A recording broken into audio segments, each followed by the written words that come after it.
Não, Padinha, eu gostei daquela expressão, eu estou menos do que eu quero, mas mais do que eu mereço, foi isso? Tem menos do É, que eu gostaria, muito mais do que eu mereço. Porque a gente sempre quer mais, né? eu sinto aquilo realmente, como o Selma falou, em relação ao nosso impacto como pioneiro, porque também chega um momento onde alguns dos desafios da vida acabam te pegando e você consegue dar menos para o seu serviço porque tem que focar mais na família ou mais no trabalho ou mais nisso, naquilo. Então, é uma batalha constante de buscar equilíbrio e fazer reflexões sobre o que eu estou fazendo bem, o que eu posso melhorar. Mas não era isso que eu ia falar. Você tinha falado que você dava conselhos de vez em quando para jovens que queriam saber sobre o casamento, sobre tudo isso. E meu conselho não é tão profundo como o seu, mas ele tem a ver com a preparação que cada jovem faz no processo de autoconhecimento com outro jovem. Porque se um jovem me pergunta hoje qual o melhor conselho que eu daria para ele ou ela sobre o seu parceiro perspectivo, sempre o meu conselho é o seguinte: procure ver com seu parceiro perspectivo se em algum momento futuro no seu casamento de dificuldade você ou ele ou ela concordaria em buscar ajuda de um terceiro, fazer terapia de casal, é o que eu estou falando. E Sim. se a resposta for não, fuja o mais longe possível daquela pessoa.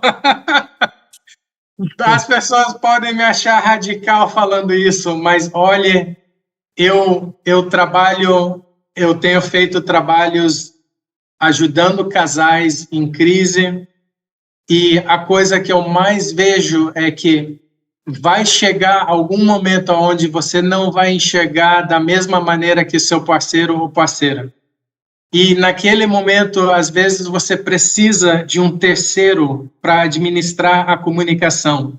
E se você não tiver a humildade ou o juízo para buscar ajuda daquele terceiro, muitos casais não ficam juntos, eles se separam pelos problemas da vida, pelos altos e baixos da vida, por uma pessoa entrar em depressão, por uma outra pessoa estar desgastada do seu trabalho. Um casal pode entrar em várias crises. Por problemas dos filhos, um casal pode entrar em crises. Por problemas financeiros, um casal pode entrar em crise. E se você não tiver a humildade ou o juízo para buscar ajuda de um terceiro, muitas vezes os casais não ficam juntos. Então, aquilo é uma dica que eu ofereço sem cobrança. Sem cobrança. Isso é um conselho poderosíssimo, porque você está seguindo simplesmente o conselho de Bahá'u'lláh, porque o Bahá'u'lláh estabeleceu uma instituição que a gente não sabe usar ainda, mas a gente está aprendendo, que é a consulta. A consulta é um instrumento, é uma instituição poderosíssima. E quando surge essa situação em algum casal, que infelizmente hoje é muito comum que ocorra, todos esses problemas que você descreveu é de acordo com a sua experiência, porque são verdadeiros. Pode ter uma crise no casamento por várias razões. E aí eu quero separar da minha esposa. Aí Bahá'u'lláh fala, 1 ano de paciência, 1 ano sem separar, 1 ano consultando com a sua assembleia local, 1 ano fazendo oração, 1 ano tendo pequenas reuniões. Tudo isso que você falou é receita de Bahá'u'lláh. Você está plagiando, hein, Thiago? Você está plagiando. Não, mas esse é um, Não, esse eu um estou ano, brincando.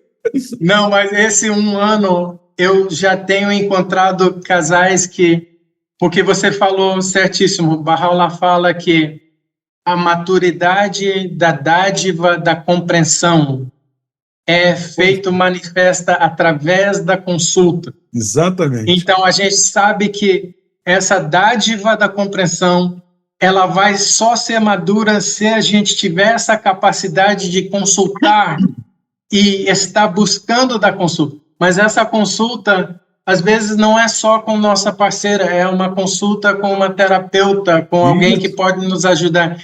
E, infelizmente, eu tenho visto pessoas que não têm essa disponibilidade para fazer consulta ou fazer consulta com o terapeuta, e aquilo basicamente define que o casamento não vai para frente. Verdade, verdade, verdade, verdadeiríssimo o que você está falando.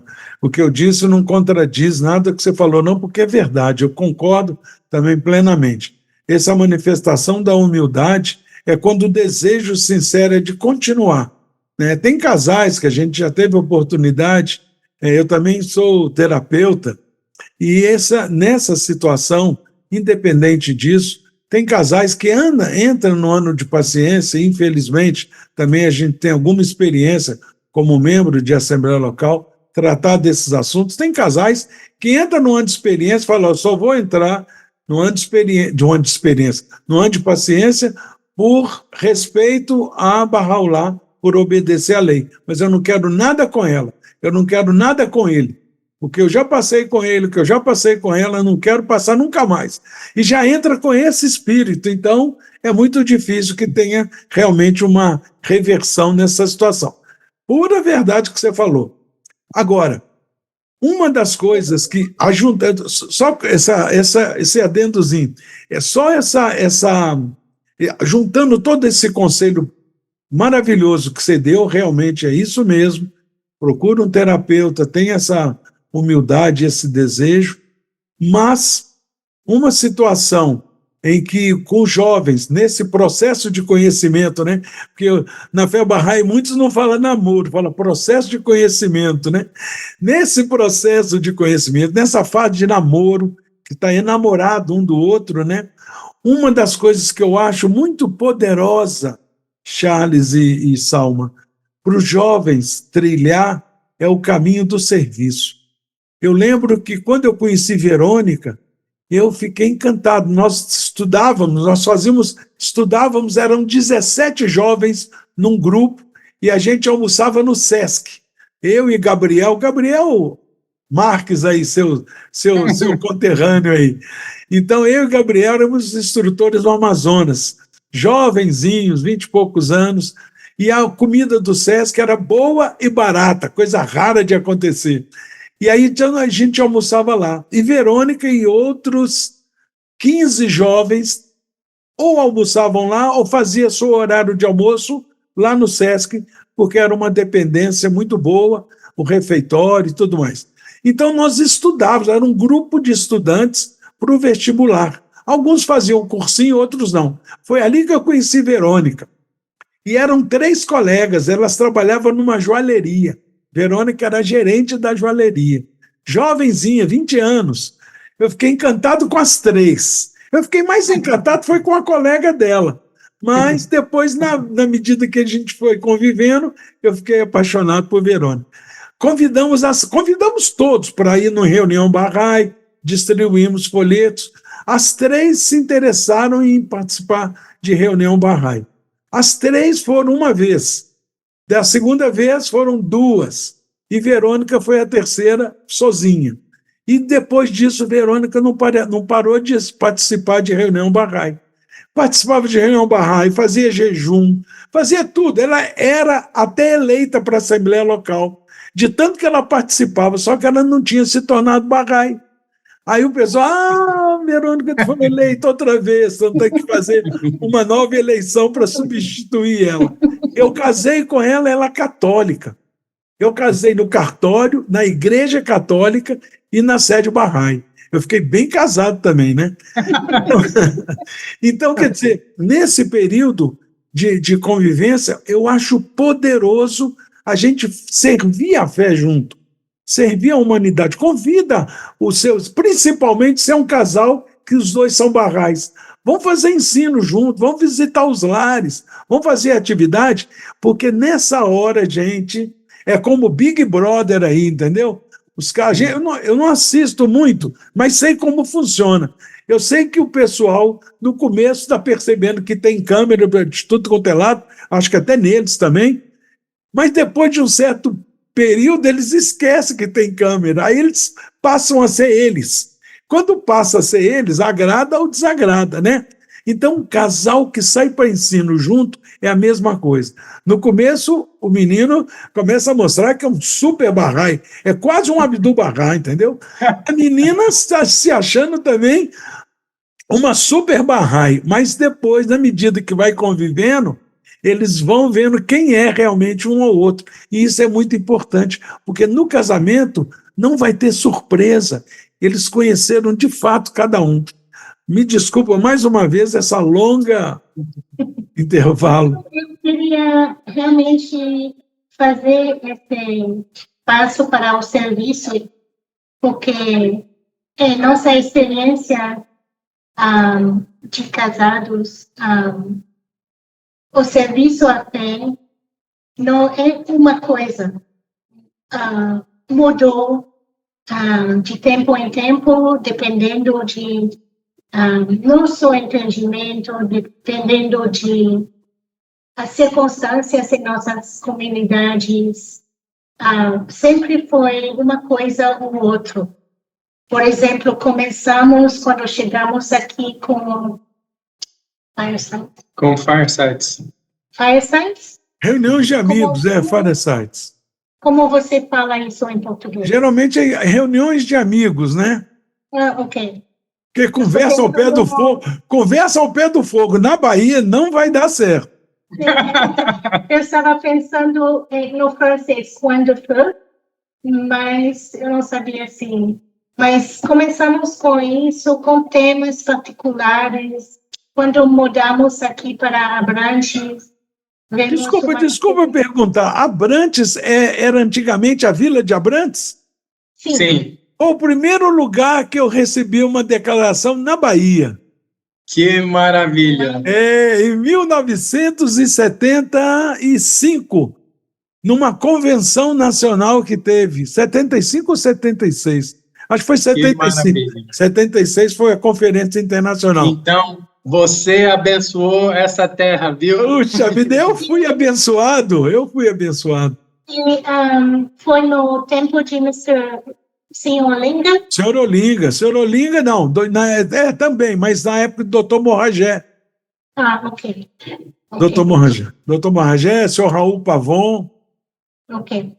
Então, quando chegamos aqui no Abrantes, vemos uma necessidade de trabalhar com crianças. E depois foi crianças e jovens. E cresceu e ficou várias aulas mais. E umas amigas, uma família Bahá'í, Cohen, Lia e Leonora, chegaram, alugaram uma casa ao lado da gente e ficamos aumentando os números de atividades, dividindo os mais velhos com os mais jovens. Começamos também reuniões devocionais.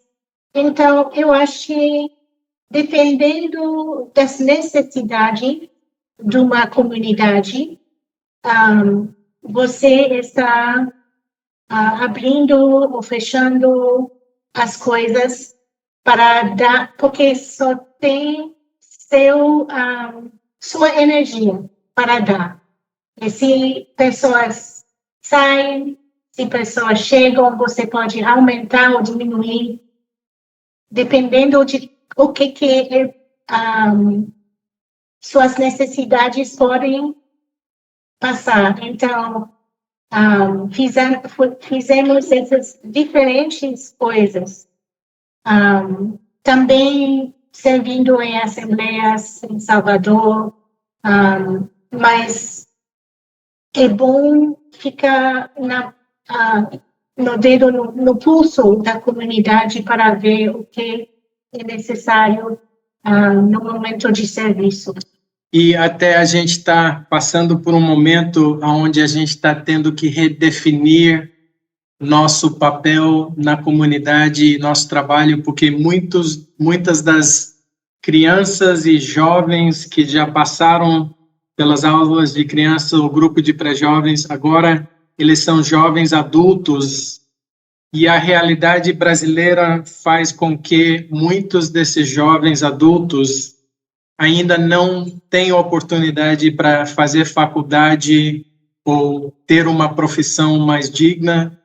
Então, a gente está batalhando muito com o que é nosso próximo passo de serviço para ajudar a capacitação deles, para que eles possam ter não só uma vida digna, mas também servir a fé ou a comunidade. Então, é um desafio para nós aqui no Brasil. Mano. Abrantes, que querida Vila de Abrantes. Não chama mais Vila de Abrantes, porque deve ser uma metrópole agora, né?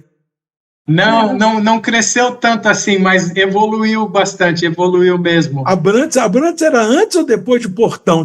Tem Portão também. Depois de Portão. Então, você lembra onde ficava o pedágio indo para a Praia do Forte?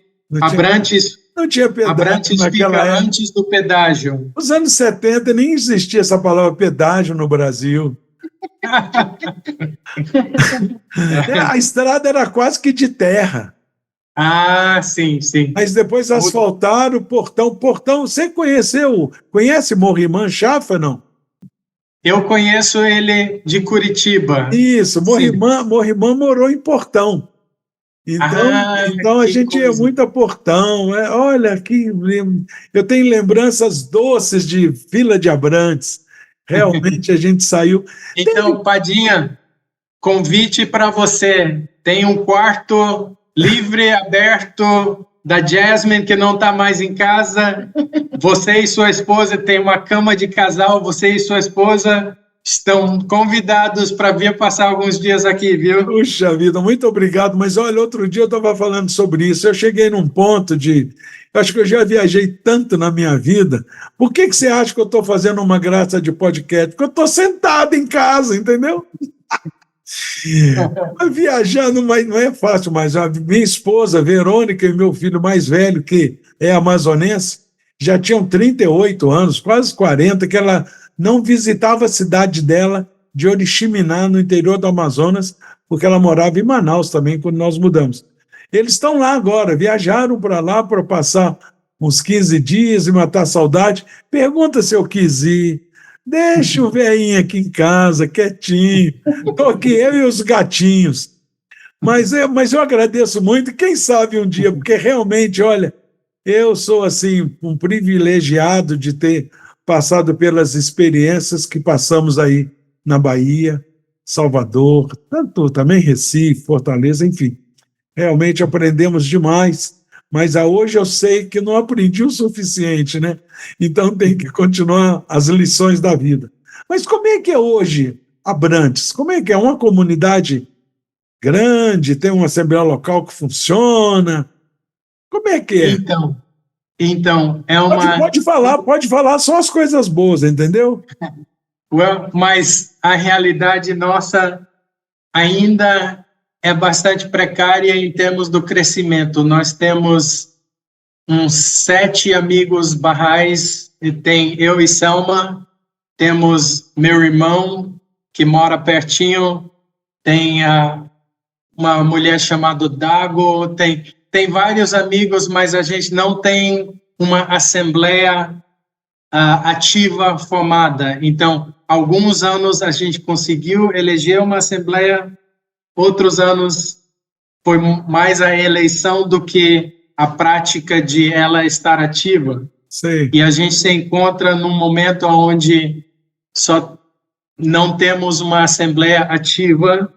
A pandemia basicamente quebrou todas as nossas atividades, menos a reunião devocional que a gente manteve durante todo esse tempo através do Zoom, e voltamos a ter ela presencialmente. Mas temos ainda laços muito fortes com toda a juventude que passou pelas aulas de criança e pelos grupos de pré-jovens. A gente estava tendo uma reunião devocional que a gente ia ter na casa do meu irmão, aquela semana, geralmente é na nossa casa, mas a gente mudou para a casa do meu irmão naquele dia. E a gente estava andando para a casa do meu irmão, saindo do portão do nosso condomínio, e tinha uma multidão de 20 crianças nos esperando, porque naquele dia eles resolveram vir para a reunião devocional em nossa casa.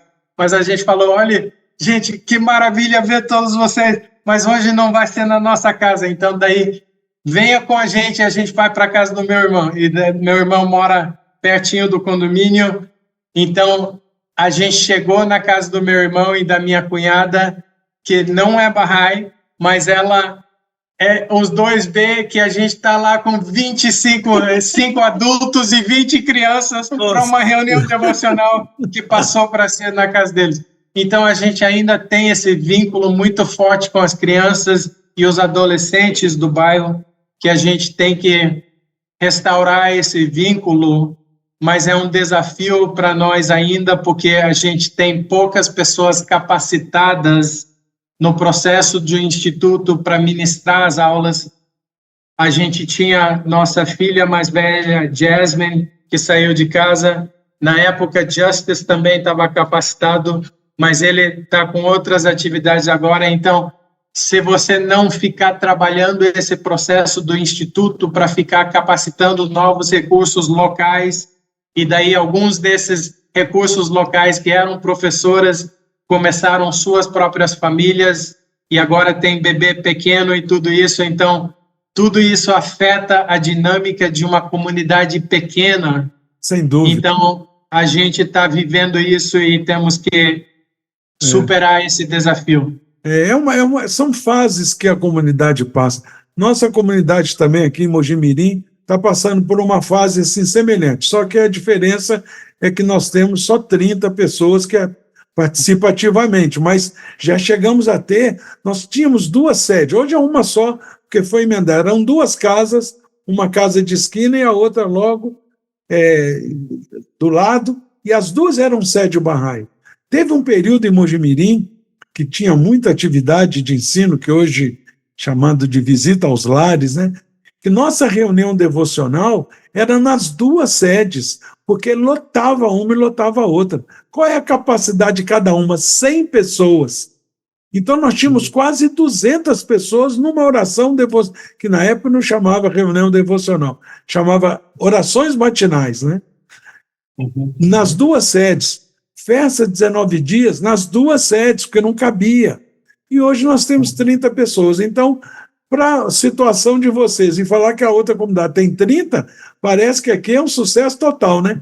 Não, é uma dificuldade também temporária, porque essa pandemia deixou sequelas das mais variadas formas, né? Agora, para vocês terem uma ideia, 1975, quer dizer, nós já vamos para quase 50 anos, né? Salvador, Vila de Abrantes, Portão, essa grande Salvador, sabe quantos Bahá'ís tínhamos registrados? 10.000! 10.000 Bahá'ís! Nós tínhamos só na cidade de Salvador mais de 20 festas, 19 dias, num mês Bahá'í. E eram festas que hoje nós estamos aqui em Mojimirim, Mogi Guaçu, aqui é a região, né, que nós moramos, está começando a setorizar a comunidade, que é outro avanço, é outro sucesso. Quando a gente setoriza a experiência que nós estamos tendo, por exemplo, digamos que numa festa de 9 dias, a média são 25 pessoas. Se nós somarmos, não começamos ainda, mas Mogi Guaçu já começou, algum tempo atrás, a comunidade ser setorizada. Então lá, digamos, que eu não lembro bem se são 4 ou 5 setores. Eles tinham, em média, 20 pessoas participando regularmente na festa de 9 dias. Depois de algum tempo, 1 ano e pouco depois de setorizar a comunidade, hoje, somando todos os Bahá'ís, dão quase 80. Quer dizer, aumentou 4 vezes o número de participantes. E eles não têm o sentimento de que a comunidade foi dividida, né? A gente usa o nome setor, mas não tem nenhuma divisão, muito pelo contrário, é para que haja uma participação maior em cada um desses setores. E tem atividades que é comum a todos os setores. Então é realizado na sede Bahá'í, que lá também tem uma linda sede Bahá'í, em Mogi Guaçu. Mas então são fases, eu acho, que a gente passa, mas oportunidades, olha, eu falo isso sempre. Eu acho que nós vivemos, tem que ficar atentos à oportunidade. Eu lembro que o doutor Morragé falava isso, Sérgio Couto falava muito isso, que é como se fosse uma folhinha que está descendo o rio abaixo, e você está na beira do rio, e a folhinha é sua, Deus destinou para você. Você pega se você quiser. Se você não quiser, aquela folhinha vai embora. Pode ser que surja outra, mas aquela nunca mais. Então, eu acho que são oportunidades, tipo assim, vocês ainda têm filhos adolescentes, né? Então, tem que aproveitar a oportunidade de atrair outros adolescentes, porque depois que crescer, como você falou, Gésima, parece que já não mora mais com vocês, então ela já tem uma vida independente, então já era. Ela não vai atrair jovens, porque ela já mora em outro lugar, né? Ela vai atrair jovens de lá. Então, eu acho que são oportunidades, porque, observe, quando o casal tem criança, eles ficam muito preocupados com a aula Bahá'í para criança, porque eles também têm criança. Mas depois que a criança cresce, eles não falam mais em aula Bahá'í para criança. Eles começam a falar em reunião de pré-jovem, que antigamente não tinha isso também. Passou de criança é jovem, né? E aí depois, quando ficam jovens, são jovens. Quando fica adulto, se não teve uma consolidação, uma vida espiritual muito forte, quando chegar na fase adulta, eles vão querer viver tudo aquilo que os pais não permitiram que eles vivessem. E a gente não tem controle. Nós, pais, educamos da melhor maneira possível, mas não temos controle. E vocês sabem melhor do que eu disso. Então, tem que aproveitar realmente. Mas, olha, realmente essa fase que as comunidades vivem, a gente tem que entender como fase. E continuar firme, continuar acreditando. Tem um autor que fala uma coisa maravilhosa. Ele fala que fé e confiança em Deus é aquele sujeito que dá um passo e espera que depois Deus coloque o chão. Porque realmente é muita fé, o cara dá um passo no escuro, né? Padinha, as suas palavras são muito sábias sobre essas fases que a gente passa, e você até me lembrou com essa fala das fases de serviço da nossa vida, porque os nossos 3 filhos têm um nome associado com cada fase da nossa vida, e eu fico agora pensando qual é a próxima fase, porque não vem mais filhos, mas pode ser que tenha outras fases. Salma deu uma olhada até aliviada, entendeu? Mas a Jasmine, quando eu soube que eu gostava de Salma, e gostava muito, eu trabalhava como jardinheiro na Terra Santa, então eu cuidava dos jardins e tudo isso, e ela trabalhava como secretária dentro da sede da Casa de Justiça. Então eu pegava essas florzinhas de jasmim do jardim que caíam embaixo do santuário do Babi. Nossa. E elas eram muito fragantes, e eu pegava a mão cheia e botava na caixa postal dela, sem ela saber quem estava fazendo. Mas o cara é um grande conquistador. Olha, eu já ouvi falar que alguém mandou flores para não sei quem e tudo mais, mas ele mandava jasmim do santuário do Babi, quer dizer, irresistível.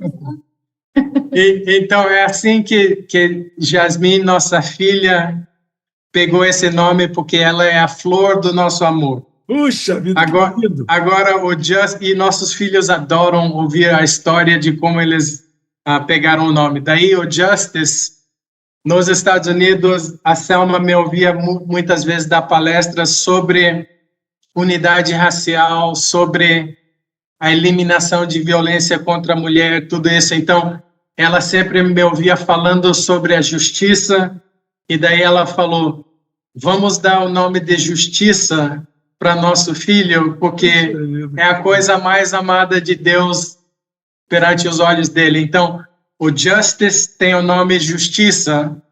Então, ele ele se apropria desse nome bastante. Que lindo, e daí que lindo.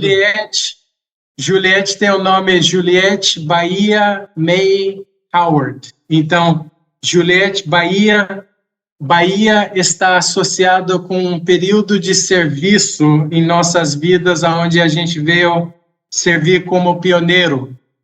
Então, a gente sempre tem contado a história dos nomes dos nossos filhos para eles, e eles gostam um pouco dessa muito contagem. Lindo, muito lindo. Olha. Mas você me fez pensar sobre qual é o novo estágio na nossa vida, porque atualmente a gente está passando por essas etapas da vida e tem um novo patamar que a gente tem que atingir no nosso serviço. E você me fez refletir sobre esse novo patamar. Eu e Selma vamos ter que consultar bastante sobre isso, mas eu acho que está na hora de chegar a esse novo patamar. Olha, Selma já ajudou você a lembrar da palavra aí. Ela está bem no português, hein? Ela está ótima. Ela é Não ótima. Deixa ela te enganar. Ela é ótima. As concordâncias ainda são difíceis para ela, mas ela entende tudo porque ela fala francês. Salma, fica tranquila que a concordância é complicada até para nós. Então, fica tranquilo. Mas olha isso que você falou, que lindo. Então, a primeira filha não é Gesma, é Jasmine.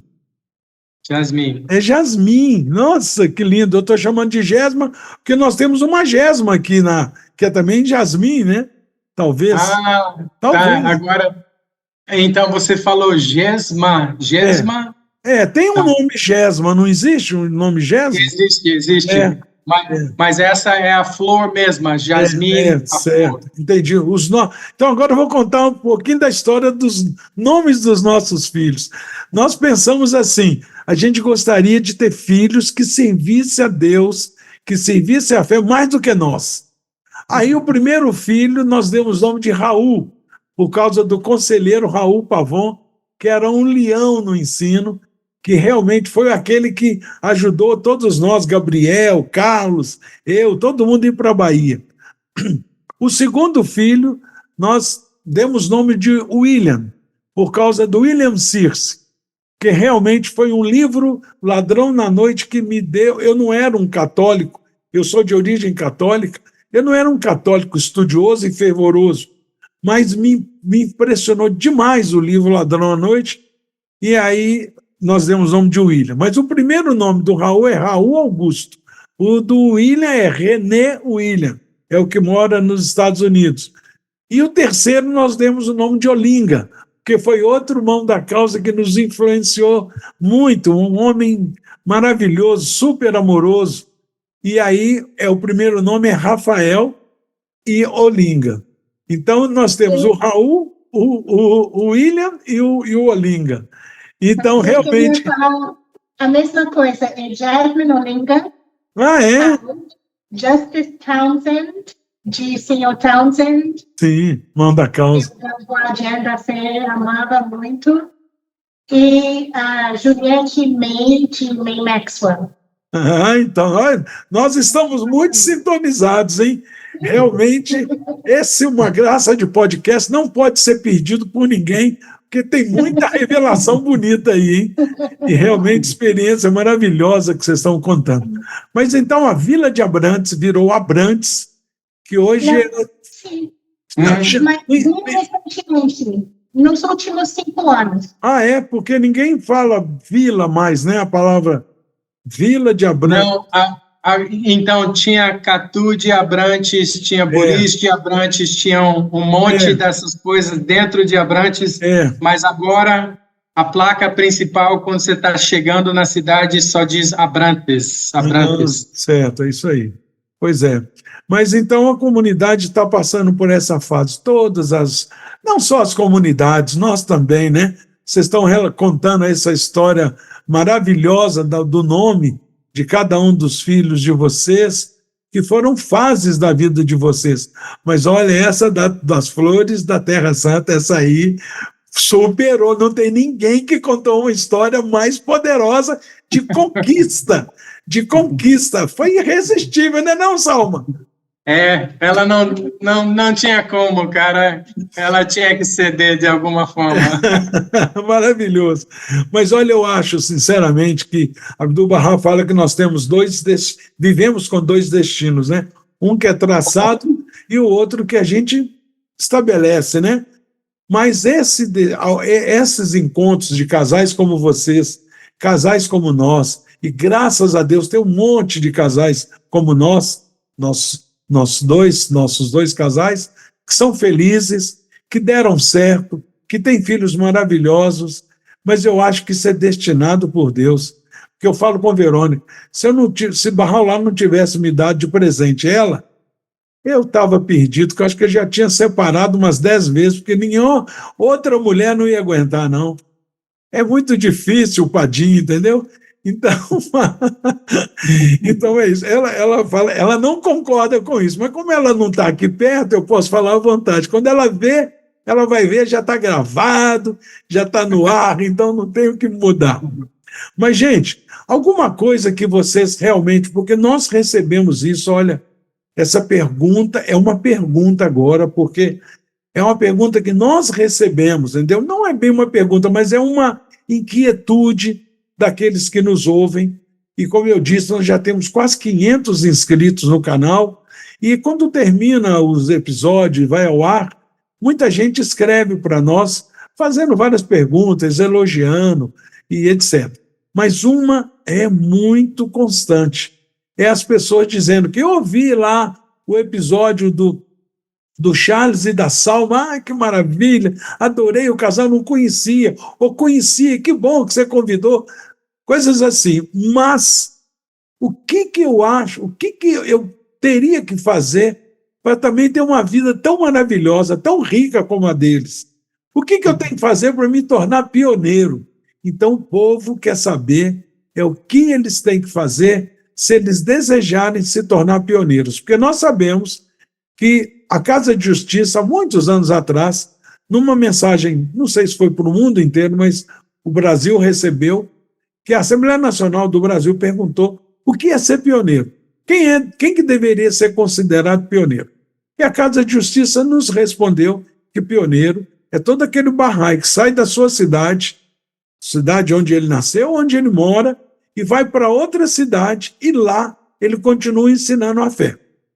Então, o pioneiro é tudo isso. E eu acho que eu concordo com Simin Efterrari, uma Bahá'í de Belo Horizonte, que hoje mora Hoje ela mora em Porto Seguro, porque o sonho dela era morar perto de praia, como todo mineiro, né? Apesar dela ser persa, mas ela absorveu o sonho mineiro. Então, ela mora hoje em Porto Seguro. Então, ela diz que pioneiro, todos nós podemos ser, desde que a gente vai ensinar a fé para alguém que nunca ouviu falar, naquele momento a gente é pioneiro. E eu concordo com ela. Mas o que vocês poderiam aconselhar para esses amigos e amigas que nos escrevem perguntando o que eles têm que fazer? Qual é a preparação que eles deveriam ter para se levantar de pioneiro? Embora hoje pioneiro pode ser de curta duração, né? 1 ou 2 anos e volta. Pode ser pioneiro na sua cidade, pode ser pioneiro até no seu quarteirão, né? Mas o que vocês aconselhariam a essa gente? Eu acho que a primeira coisa é se seu coração é tocado para fazer. E depois, orar bastante, consultar pessoas de confiança bastante e fazer o passo com fé. E eu acho que você vai aprender no caminho, porque você está sempre guiado. Sim, você pode se preparar lendo, se aprofundando, mas fazendo o passo, eu acho que você vai sempre ter suas confirmações fazendo esse passo. Johnny Lincoln escreveu uma canção para os pioneiros, que se chama Pioneer, e ela escreveu na canção mesmo como sua fé é é um trecho das palavras das escrituras barrais. As your faiths, so shall your powers and blessings be. Como sua fé é, também será suas bênçãos e poderes. Então, eu acho que aquele passo de fé é crítica para o pioneiro de sair do lugar, que todo o resto Baha'u'lláh vai guiar, você vai achar o passo, o caminho e as pessoas para ensinar. E eu acho que é muito importante também orar cada dia para que as pessoas que precisam ouvir alguma coisa da fé, ou de Baha'u'lláh, ou das escrituras, ou dos princípios, chega para você. Então, eu acho que eu teria para acrescentar, que Selma falou, é justamente uma capacitação no processo de instituto. A gente sabe que isso é fundamental para qualquer pessoa que levanta hoje, para saber a dinâmica de como trabalhar com o nível da comunidade onde ela é inserida, porque cada comunidade tem algumas necessidades diferentes, e se você conhece o processo de instituto, você vai poder ser útil naquilo. Mas então isso é do lado bem prático, mas do lado mais emotivo, eu acho que é só você tentar dar algum presente para Baha'u'lláh. Veja se você consegue se inspirar para tentar dar alguma coisa para Baha'u'lláh, porque a minha experiência de vida, cada vez que eu tentei isso, desde os 17 anos, quando eu me levantei para ir para um projeto de serviço, eu pensei que eu estava dando alguma coisa para Baha'u'lláh, e cada vez que eu tentei dar alguma coisa, ele me deu 1000 coisas em retorno. Então, a minha confiança de como esse processo espiritual funciona é: tente apenas, com pureza de coração, se levantar para dar um presente para Baha'u'lláh, e você mesmo vai ver quanto ele te dá como retorno, porque a minha dívida, ela fica crescendo. Eu sinto que ela fica crescendo. Cada vez que eu tento dar alguma coisa, ele me dá 1000 coisas em retorno. Então, e também para o seu crescimento individual, você vai ver que não tem nada como você operar num nível de fé onde, como você falou, Padinha, o chão não está lá embaixo ainda. Então, eu lembro quando a gente chegou aqui na Bahia, a gente chegou com um pouco de dinheiro, com os 2 filhos pequenos, e já em 5 dias nosso filho Just estava matriculado na escola. Eu tive que dizer para ele: filho, você vai estar indo para uma escola onde você vai ter que fazer uma grande brincadeira, jogar um grande jogo, porque você não vai entender a professora e você não vai entender os meninos, os colegas, para as primeiras 2, 3 semanas. Então, você vai ter que seguir todo mundo. O que os outros estão fazendo, você vai ter que fazer. E ele foi lá, em 5 dias já estava matriculado. Em 10 dias da gente estar no Brasil, a gente conseguiu ter uma moradia e comprar um carro.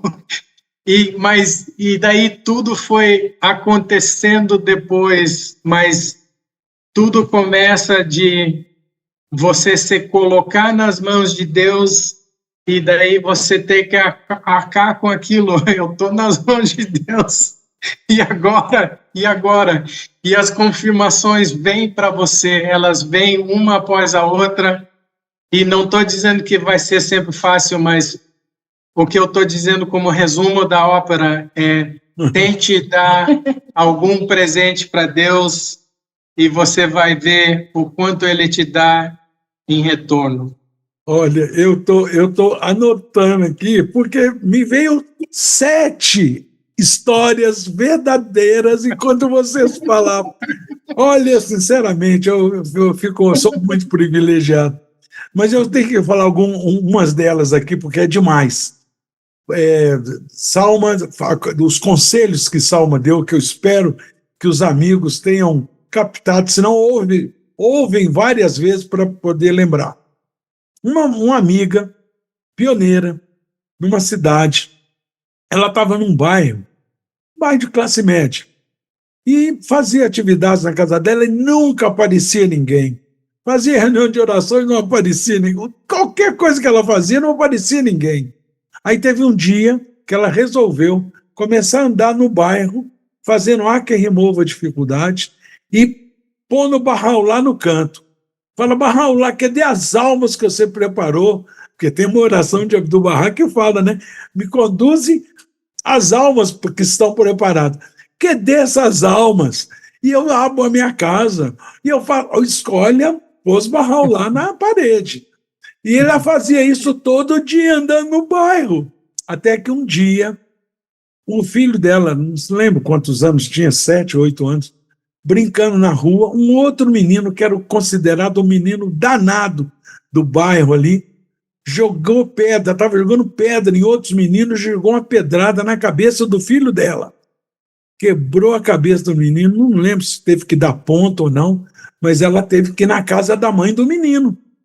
Falou, senhora, desculpe, eu estou aqui, que seu filho jogou uma pedra na cabeça do meu filho.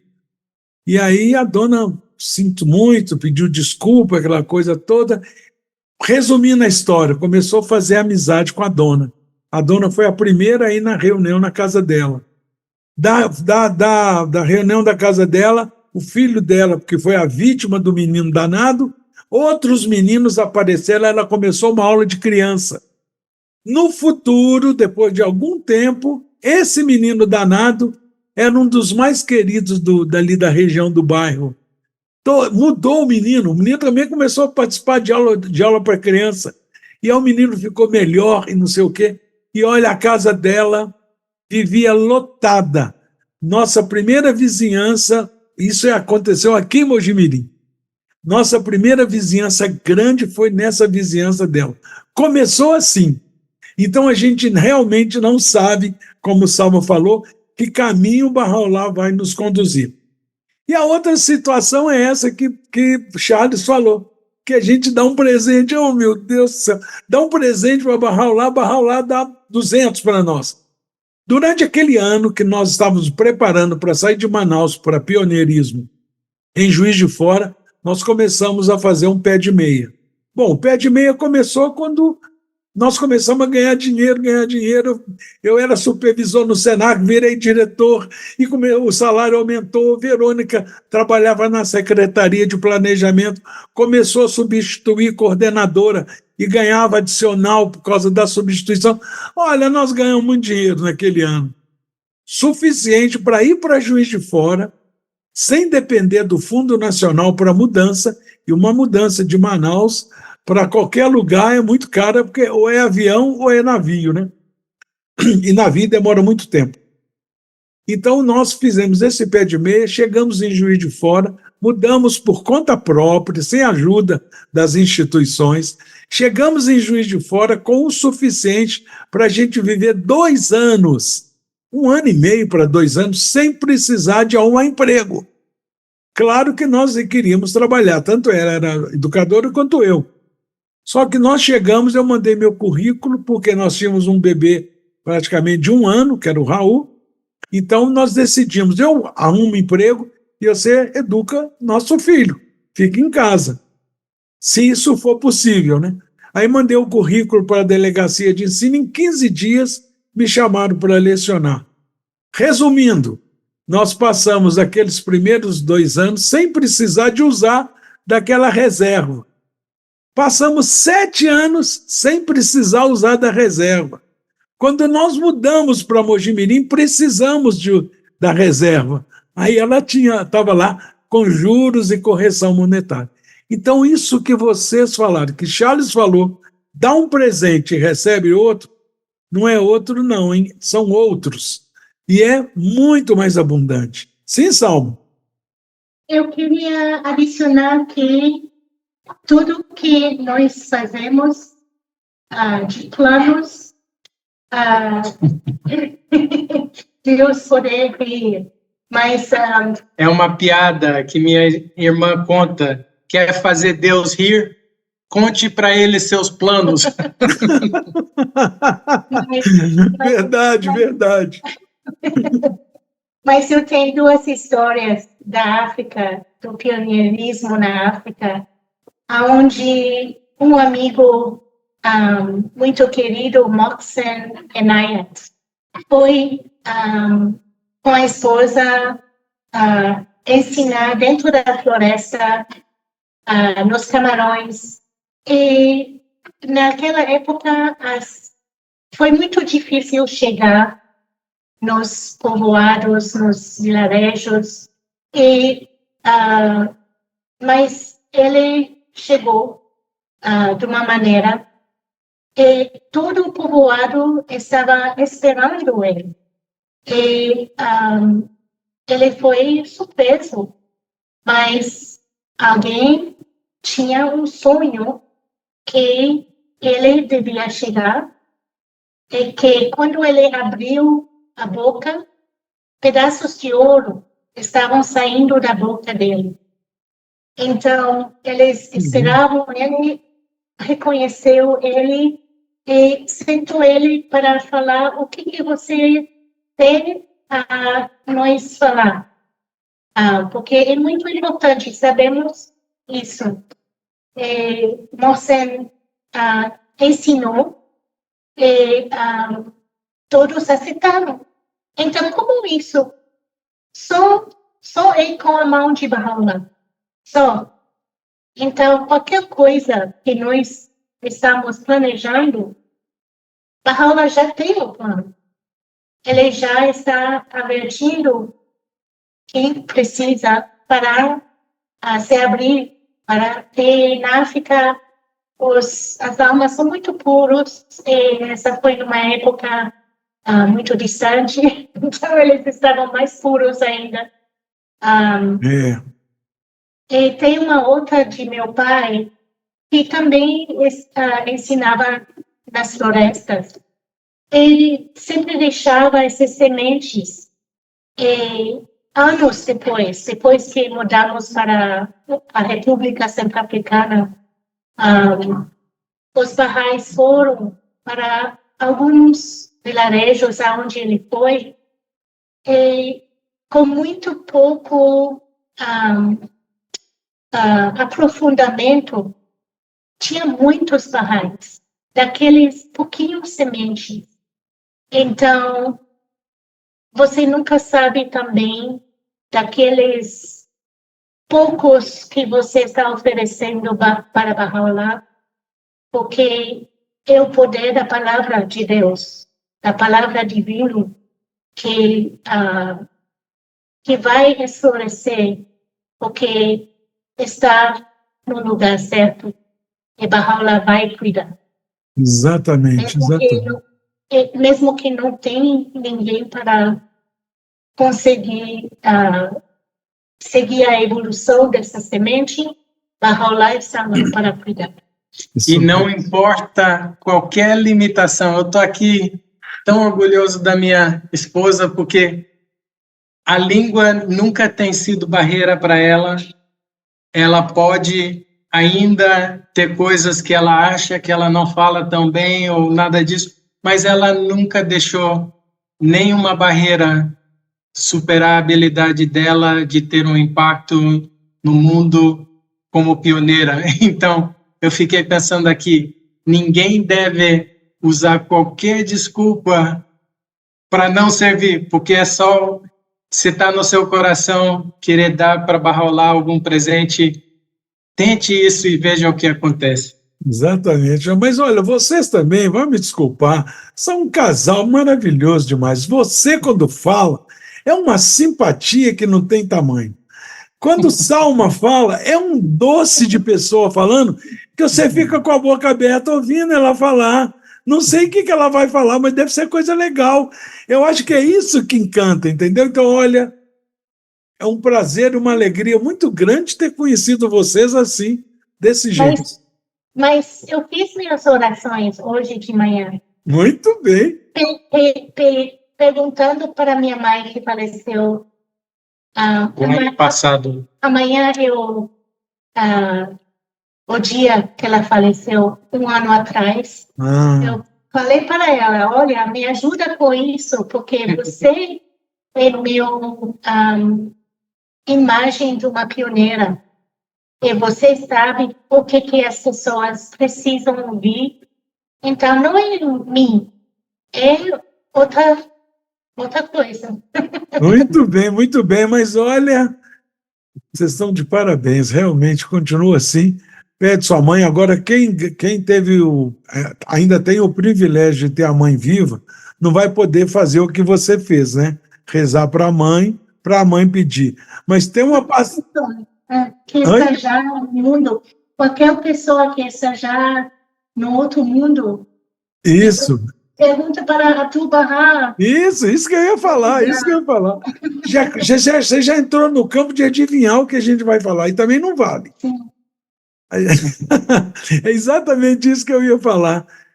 Quem não tem essas oportunidades de ter uma mãe exemplar, como graças a Deus vocês dois tiveram, eu também tive, pede Abdu'l-Bahá, porque tem até promessa de Jesus, que Jesus fala, abre a sua boca e eu colocarei nela o que você há de dizer. Quando a gente está falando de Deus, né? É uma coisa maravilhosa. Olha, realmente, a gente não pode entrar no rasgação de seda, porque realmente vocês são maravilhosos. Eu gostei demais da conta. Mas isso que você falou, ou você ou o Charles, um dos dois falou uma coisa que a gente deve ensinar e não deve saber. Não deve importar com a quantidade e as sementes que seu pai plantou, mesmo sendo poucos barrais, mas depois de alguns anos eram muitos, graças à semente que seu pai colocou. Isso é uma grande verdade. Num desses episódios de Uma Graça de Podcast, uma pioneira conta uma história que é da cidade que eu nasci, né? Nasci como pessoa e como Bahá'í, que é Belo Horizonte. Ela estava viajando para São Paulo, de Belo Horizonte para São Paulo, para participar de uma conferência de jovens. E tinha um senhor do lado dela, que tinha idade para ser pai dela, estava indo viajar de Belo Horizonte para São Paulo para assistir uma partida de futebol.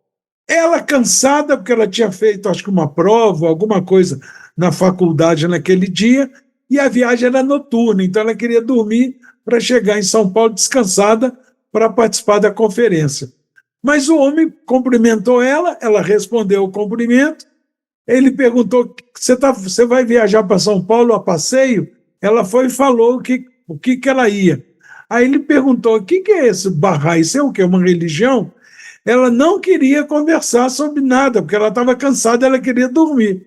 Ela só respondeu, e não queria mais conversa. Aí ele continuou, mas de onde vem essa religião? Ela falou, da Pérsia, e virou para o canto. Ele falou assim, mas como da Pérsia? Resumindo a história, eles conversaram quase a noite toda, ela não dormiu, ela teve que falar da fé para ele ficou encantado, e ele era presidente de centro espírita. E aí, quando desceu na rodoviária em São Paulo, ela tinha dito que depois, quando descesse, ia dar um folheto para ele, para ver se ele parava de perguntar, né? Aí, quando desceu do ônibus, ele perguntou, e o folheto que você ia me dar? Ela, tá.